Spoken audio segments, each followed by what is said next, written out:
Shalom, shalom, shalom. Les bergers sionistes, voilà. Donc, ressemble à ça, hein. Regardez. Je vais, mais voilà, je vous demande d'attendre, s'il vous plaît, un petit peu. Donc, donc c'est la troisième vidéo sur le Mashiach, les pas du Mashiach, le livre de Elchanan, le Rav Elchanan Wasserman, un des plus grands disciples du Chafetz Chaim. Donc là, on parle on peut même pas en parler, quoi. C'est des justes, des vrais bergers, les vrais bergers d'Israël ont écrit des livres, ils nous ont prévenus, hein, ils ont dit au début, il y a pas longtemps, hein, il y a moins de 100 ans, tous les raves dignes de ce nom, tous les Talmid Chacham, les sages, ils étaient contre le sionisme. Mais complètement, hein, pas sionisme religieux, sionisme quasi religieux, religieux, mais un tout petit peu. Tout ça, c'était kiff kiff bourricot. Voilà, il ressemble à ça, les bergers de l'époque pré-messianique. Donc, dans les bergers de l'époque pré-messianique, voilà, ils ressemblent à ça. Ouais, vous allez les reconnaître. Voilà, oh, ils sont où tous les raves avant avant le corona? Disons ça, avant le corona, vous parlez avec les raves, vous disaient ouais, au gouvernement, c'est le REVRAV, au gouvernement, c'est tous les raves que vous voyez là, tous sans exception, hein, tous sans exception, en tête à tête, en, ouais, on va pas non plus, c'est leur parnassa quoi. C'est devenu un métier d'être rave. C'est un métier, tu gagnes ta vie avec ça. C'est par exemple le Rafet Sraim, lui, où c'est les sages de l'époque, ils avaient un métier, vous voyez, ils étaient cordonniers, ils faisaient du vin, rachis, tu vois, et c'était gratuit, hein, ce qu'ils faisaient. Ils étudiaient la Torah, ils la transmettaient, ils écrivaient. Tout ça, là aujourd'hui, c'est devenu un métier. Les bergers, les bergers de l'époque pré-messianique, avant l'arrivée du Mashiach. Après, si mes amis les rabbins, les Robins des Bois, même pas Robin des Bois, c'est même pas, parce que Robin des Bois, il était contre l'État. Tu vois, tous vous, c'est les Robins des Bois, et c'est qui que vous volez? C'est le peuple. C'est pas moi qui le dis non plus, c'est les rabbins de l'époque pré-messianique. C'est vous qui dites que le Machar il est là, donc c'est vous les rabbins, et certainement moi aussi. Bon, moi je m'auto, et de toute façon il y a que de l'auto là, on est que dans les autos.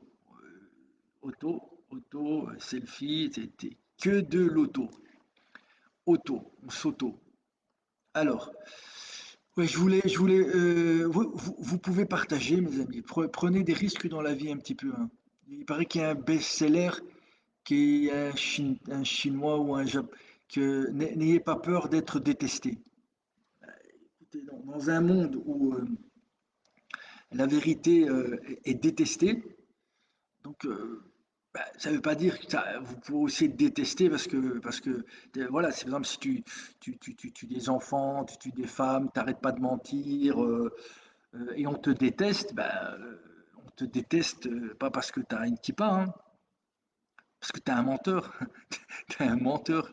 T'es un gros menteur. Après, tu peux tout justifier, hein. Je mens parce que si, je mens parce que là, je mens, je... Yaakov, il a menti et il s'est retrouvé les poches vides. Donc, tu vois, c'est un mensonge quand même et il a quand même continué. Et après, si jamais tu mens et tu te remplis les poches, eh ben, t'es pas Yaakov, ouais. T'es même plus Yaakov, t'es un berger de l'époque pré-messianique. Ok. Donc vous pouvez partager, hein, ceux qui ont déjà le courage de ouais, il faut déjà avoir du courage, hein, de me regarder, simplement de me regarder. Il faut avoir le courage de me regarder. Parce que c'est pas donné à tout le monde, hein, mes amis. Oui, j'aimerais bien partager le live, mais moi je veux pas. Bon, moi j'ai fait mon ishtadlout, comme on dit. Moi j'ai fait mon ishtadlout. Voilà, moi j'ai fait mon ishtadlout. Euh, Maintenant je comprends pourquoi même les gens ils ont même peur de mettre un commentaire parce qu'on va voir leur nom. Et donc de quoi? T'es antisioniste, t'es un antisémite. Non, mais je crois que les vrais antisémites, il faut pas les chercher très loin, hein. Des fois, ils sont à la maison, hein. Ouais, à la maison, c'est toi, t'es un traître.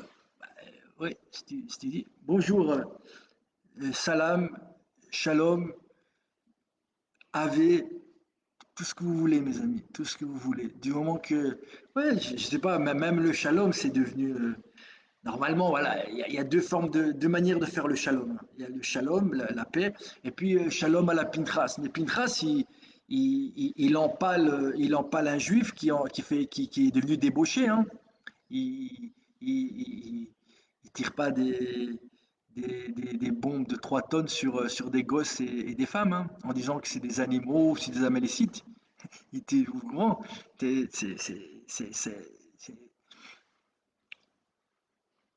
ouais. C'est clair qu'on prend moins de risques à envoyer une bombe de 3 tonnes derrière un écran que de s'attaquer à peut-être le rabbin de sa synagogue, hein, qu'on se rend compte que les mecs qui travaillent pour l'agence juive, quoi, et qui, je sais pas, normalement ils devraient travailler pour Dieu, hein. Qu'est-ce que vous en pensez? Bon, revenons à nos moutons. Et donc, troisième partie, comment on va faire troisième partie, trois. On n'est pas avec le père, le fils, la sœur et le frère. Voilà, il y a Dieu, il est tout seul. Et puis, de temps en temps, il cherche un Dieu, il cherche parmi les hommes ceux qui sont assez fous, assez justes pour dire, ouais, est-ce que lui, il va oser, il va oser euh, dire ce qu'ont dit mes prophètes. Même pas que Hachem il vient, il m'a dit ouais, Yehoshua, euh, vas-y, parle. Non, je vous rassure, y a personne qui, pour l'instant, on sait jamais. On sait, bah, on sait jamais.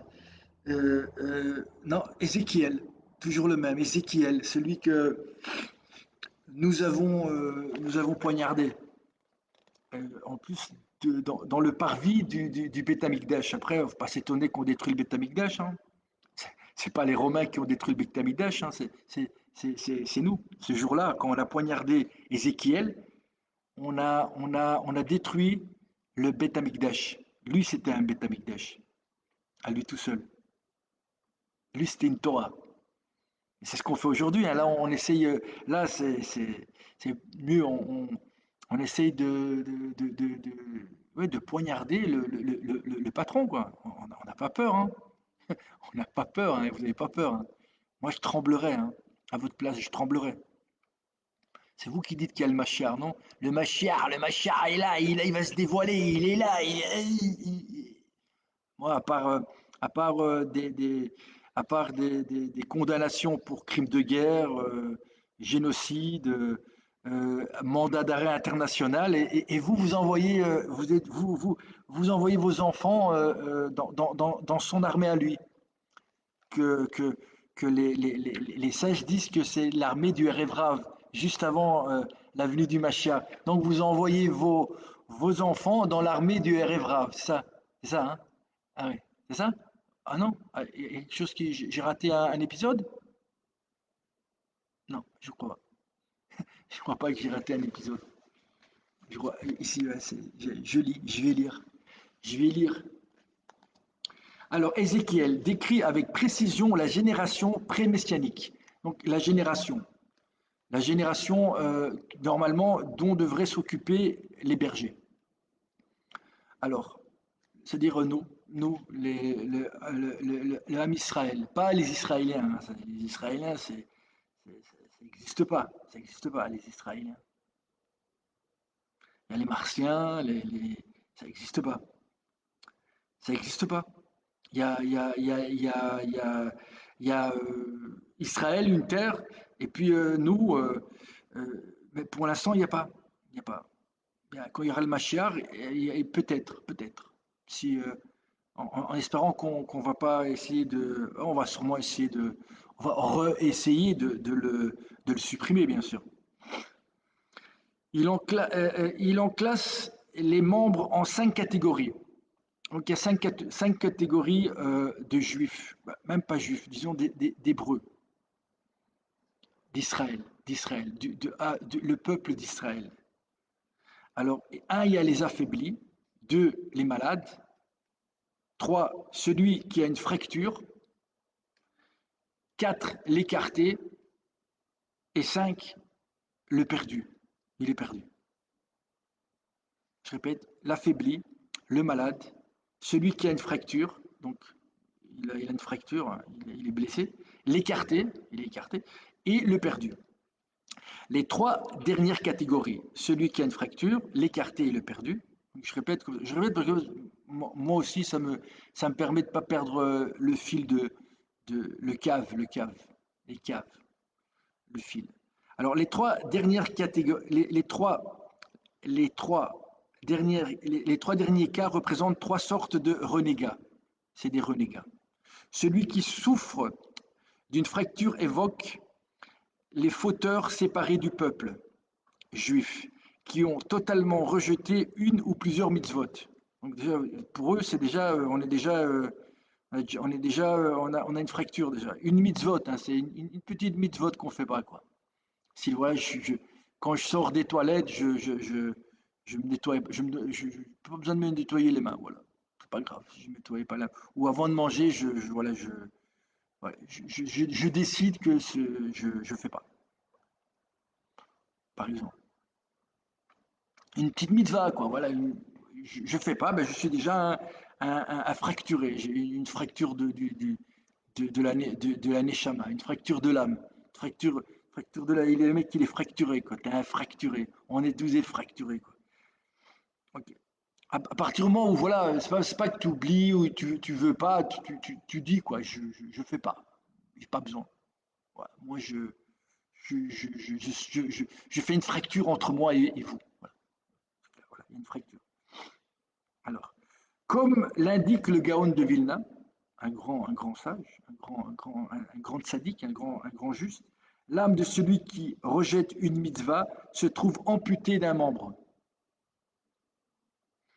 Chacun choisira le membre qu'il veut se faire amputer. L'écarté et le perdu ont quant à eux décliné la Torah tout entière. Voilà, ça c'est le mec, il est juif, mais voilà, il dit de temps en temps Bezrat Hashem, et même Kippour, il va peut-être à la synagogue, mais bon, il se fait quand même un petit jambon beurre avant d'y aller, quoi. Donc voilà, il est juif, un pur sang, quoi. Pourtant, alors que l'écarté renie tout, il reste encore lié au peuple juif. Tu es encore parmi nous. T'as vu où tu vas trouver un Dieu comme ça, quoi. Toi, t'es là, t'es ton père, toi, tu le renies complètement, quoi. Tu dis ah, rien. Et il te dit, voilà, t'es mon fils, t'es quand même mon fils. Magnifique. En revanche, le perdu représente un renégat qui s'est déjà mêlé au goïm. Laisse tomber, quoi. Je sais pas qui s'est déjà remêlé au goïm, c'est qui ça? Comment il s'appelait l'autre là? Qui s'est présenté aux élections françaises là? Zemmour, voilà, disons que c'est Zemmour. Voilà. Lui, il est français, lui. Voilà. Au point d'oublier en son cœur son origine juive. Les bergers tirent leur subsistance du menu bétail. Tu te rends compte? Les bergers, les rabbinim, tirent leur subsistance du menu bétail. C'est écrit là, les bergers de l'époque pré-messianique. Vous tirez votre subsistance du bétail, c'est-à-dire nous.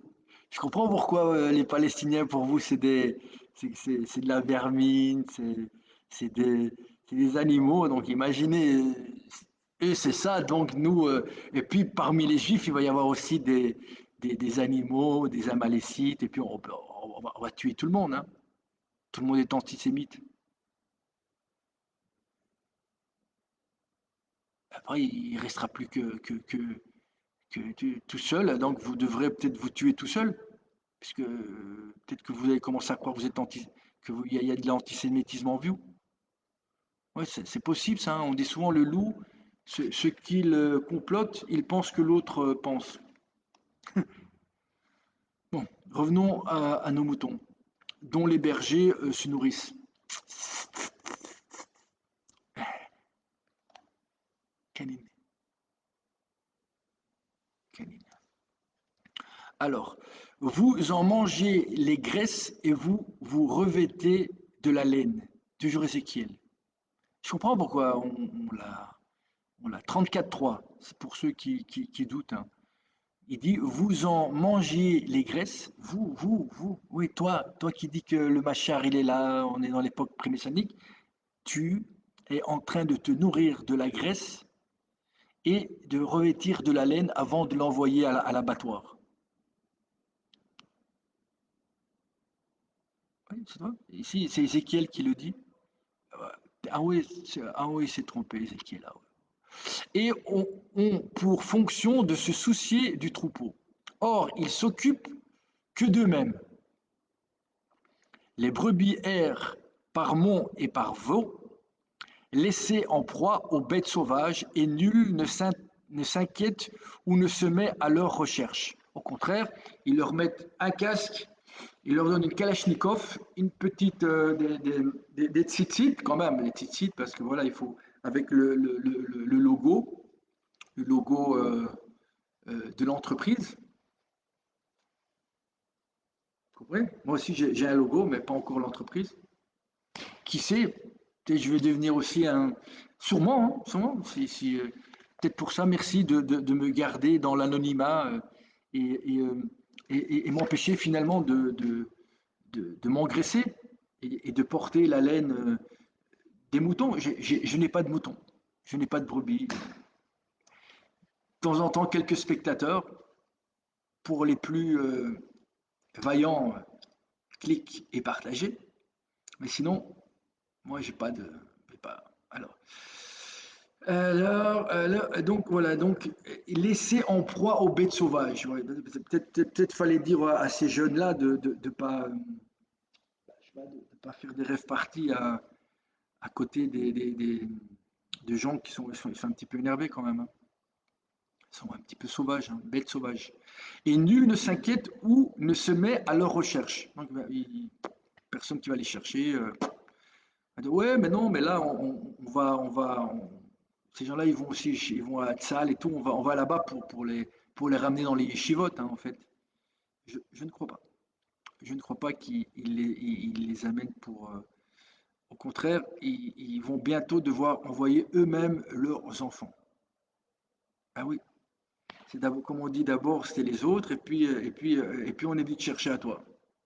Et c'est à ce moment-là que tu t'es ah, mais l'autre fou là, qui faisait ces vidéos là, le Machar 3, 3, 3, attends, 3, ça, non, non, c'est comme ça, voilà, 3, Machar 3, Rocky Balboa, Rocky Balboa, le boa c'est le serpent. Bon mes amis, partagez mes amis, partagez, parce que si vous partagez pas, je ne sais pas comment on va faire. Si nous on bouge pas, je sais pas qui. Peut-être que le Machar il attend ça quoi. Il dit, je sais pas, il y a au moins 10 personnes bougent quoi. Qu'il y a au moins 10 personnes qui bougent. Un minyan quoi. Mais là je vais me dévoiler tout seul. Ils vont massacrer. Il y a déjà moi qui suis rien du tout. Déjà ils ont essayé, ils essayent hein. ils essaient, hein, c'est des sauvages. Hein. Bon, alors, nul ne s'inquiète ou ne se met à leur recherche. Voilà pourquoi Dieu dit, c'est pas moi, c'est Dieu dit, je leur enlèverai la conduite de mon troupeau. Je leur enlèverai la conduite de mon troupeau. Box, Tox, Tau Tau et Ranchaya. Je leur enlèverai la conduite de mon troupeau. J'aurai soin de mes brebis. Il aura soin de ses brebis. Que fera-t-il pour elles? L'égaré sera réclamé. Donc l'égaré, celui qu'on a parlé à tantôt, l'égaré sera réclamé, l'écarté réintégré, même l'écarté, donc celui qui fait rien du tout, là, hein, rien de. Le juif vraiment avec sa casquette, qui fait. Comment il s'appelle l'autre là? Ah, le comique là maintenant sur YouTube là. Ragnar, eh ben, même lui, Hachem va aller le chercher. Donc si vous le connaissez, allez-y, partagez Ragnar. Reviens à la maison, on a besoin de toi. Ils sont en train de foutre le bordel. Reviens à la maison. Alors, l'égaré sera réclamé et l'écarté réintégré. Celui qui aura une fracture se verra soigné. Donc les trois derniers, celui qui a une fracture, l'écarté et le perdu, Hachem va les ramener au sein du peuple d'Israël. Il va les ramener. Pas pour aller à Tzal. Hein. Non. Je sais que tout peut être. Bon. Alors, il est intéressant de se pencher sur l'ordre indiqué ici. D'abord, l'égaré sera réclamé. Celui dont les grands-parents ont renié leur judaïsme il y a 120 ans ou 130 ans sera considéré, que ça sera considéré en premier. On vérifiera sa filiation et on attestera son origine non arienne. On lui dira sans détour, sachez que vous êtes un juif et que vous le resterez malgré vous. Donc, que tu le veuilles ou non, les goïms vont te rappeler quel est ton travail, ton vrai travail, ton vrai boulot. C'est pas de faire le rigolo sur YouTube. Hein. Tu as une mission, mon ami. Tu as une mission. Et pas une petite mission.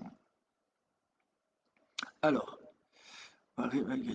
vous, même dans les pays où l'on ne compte qu'un juif pour 1000, on les cherchera et on les retrouvera.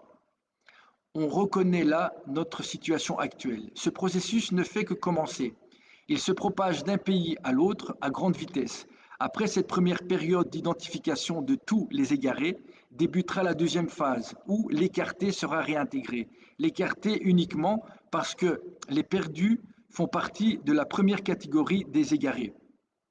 La prophétie de celle qui aura une fracture sera soignée ne se réalisera qu'à la fin. À la fin, c'est-à-dire quand le Mashiach se dévoilera. Il faut noter que cette prophétie, on utilise Nishgu, désigné pour désigner l'errance du troupeau. Il fait allusion à la faute par inadvertance. Ceci prouve que la génération entière, sauf les pasteurs, sera considérée devant Dieu comme ayant fauté de cette manière. Vous avez compris? Donc, donc, donc, donc, tous ceux qui sont loin, eh ben, vous allez être réintégrés et les pasteurs, vous allez passer à la casserole.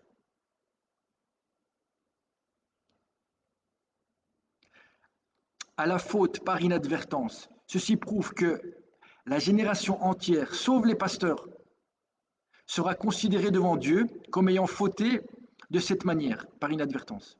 Car tout le peuple est dans l'erreur. Bamidbar. Déjà à l'époque, il disait, tout le peuple est dans l'erreur. Si les bergers ne constituaient pas un tel rideau de fer entre Israël et leur père, vous êtes un rideau de fer entre Israël et son papa.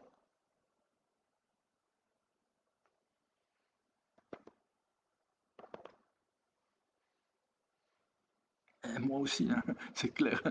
Donc, allez, reprenez la Torah, les pas du Mashiach, Elhanan Wasserman. S'il y a un rave, s'il y en a, il existe encore un B. Oui, tous ceux là, déjà à l'époque du Corona, c'est vrai que c'est de l'orgueil. J'étais le premier à dire que c'était enfin, qu'il fallait pas porter de masque. Et aujourd'hui, vous êtes où là, tous les antisionistes là? Vous étiez là en train de faire plein de vidéos. Vous êtes où? Vous avez disparu de la circulation? Hein? Vous avez acheté une Kalachnikov? Vous faites des craquemada? Vous êtes devenu.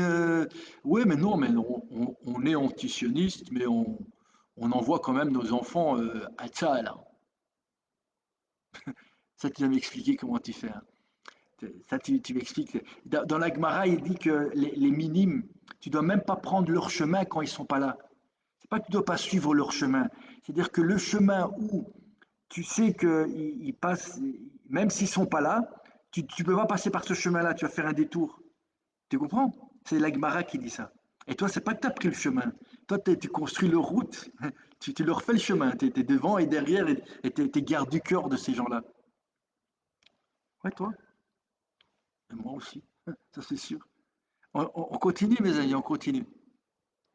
On continue. Continuons. Alors, c'est un rideau de fer entre Israël et leur Père, qui est aux cieux. Notre Père qui est aux cieux. Ouais, le Père qui est aux cieux. On dirait que ils auraient. Ouais, ouais, t'as vu, il y a plein de similitudes avec les chrétiens, hein. Il n'aurait pas été impossible de ramener la génération à la Torah, les maîtres, les dirigeants, les écrivains, meneurs des partis, des partis, hein, tous les partis politiques, tous, même les pires, c'est ceux qui sont habillés comme moi. C'est écrit là, hein, c'est pas moi qui. Moi, après, si vous vraiment vous voulez faire du mal à quelqu'un, voilà, il reste plus qu'à brûler les livres, hein. Empêche la lumière de la Torah de pénétrer les cœurs. Ces gens ont leur propre Torah, leurs sages de Torah et leur haute personnalité, par l'intermédiaire de leur nouvelle Torah, ils ont une nouvelle Torah, et l'obligation innovante qu'ils se sont donnée, ils font régner l'obscurité dans l'esprit et les cœurs. Je rappelle, Kuntras, c'est pas des. Allez chez eux, allez leur demander, peut-être qu'ils ont changé d'avis depuis, hein, depuis qu'ils ont écrit cette brochure. Ça c'est possible, hein. Moi j'en connais beaucoup ils étaient ils étaient tous antisionistes, ils étaient tous contre le, le, le, le coco. Ah ouais, parce que sinon je me fais censurer. Carrément, vous vous rendez compte, même après coup, ils sont en train de faire disparaître, même après coup, quoi, et blessures, revenons. Alors, ils ont leur sage de Torah, leur haute personnalité. Je ne suis pas un sage de Torah et je ne suis pas une haute personnalité. J'ai eu peur. J'ai eu peur, je pensais que vraiment je faisais partie des bouchers. C'est pas des bergers, c'est des bouchers. Alors, nouvelle Torah, ils ont une nouvelle Torah. Et l'obligation, et l'obligation bah, c'est clair qu'ils doivent innover, hein. Ils font régner l'obscurité dans l'esprit et les cœurs. Alors, nous devons également de préciser que lorsque l'on donne au peuple la possibilité d'entendre les paroles de la Torah authentique, il les écoute avec une attention extrême. Merci pour la Torah. Malheureusement, ces pasteurs proposent des cailloux à la place de pierres précieuses. Ils transgressent les idées, ils transmettent des idées hérétiques au lieu de la pensée de la Torah.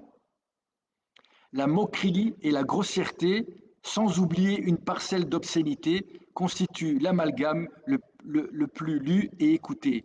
Tels sont les pasteurs de notre époque, ainsi que le prophète les a décrits pour notre génération. Ézéchiel a dit que dans notre génération, c'est vous qui dites que c'est la génération du Machar, c'est vous, hein, c'est pas moi.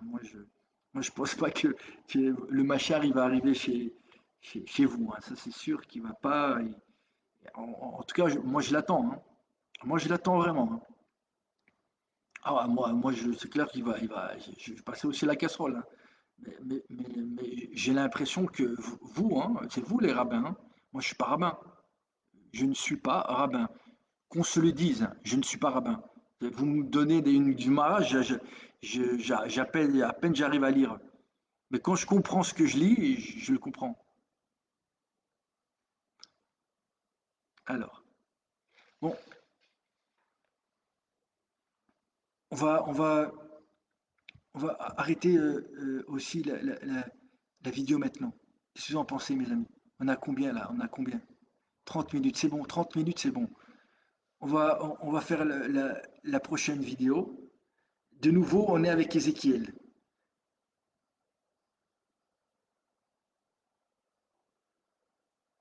Continuons, mes amis. On va y arriver.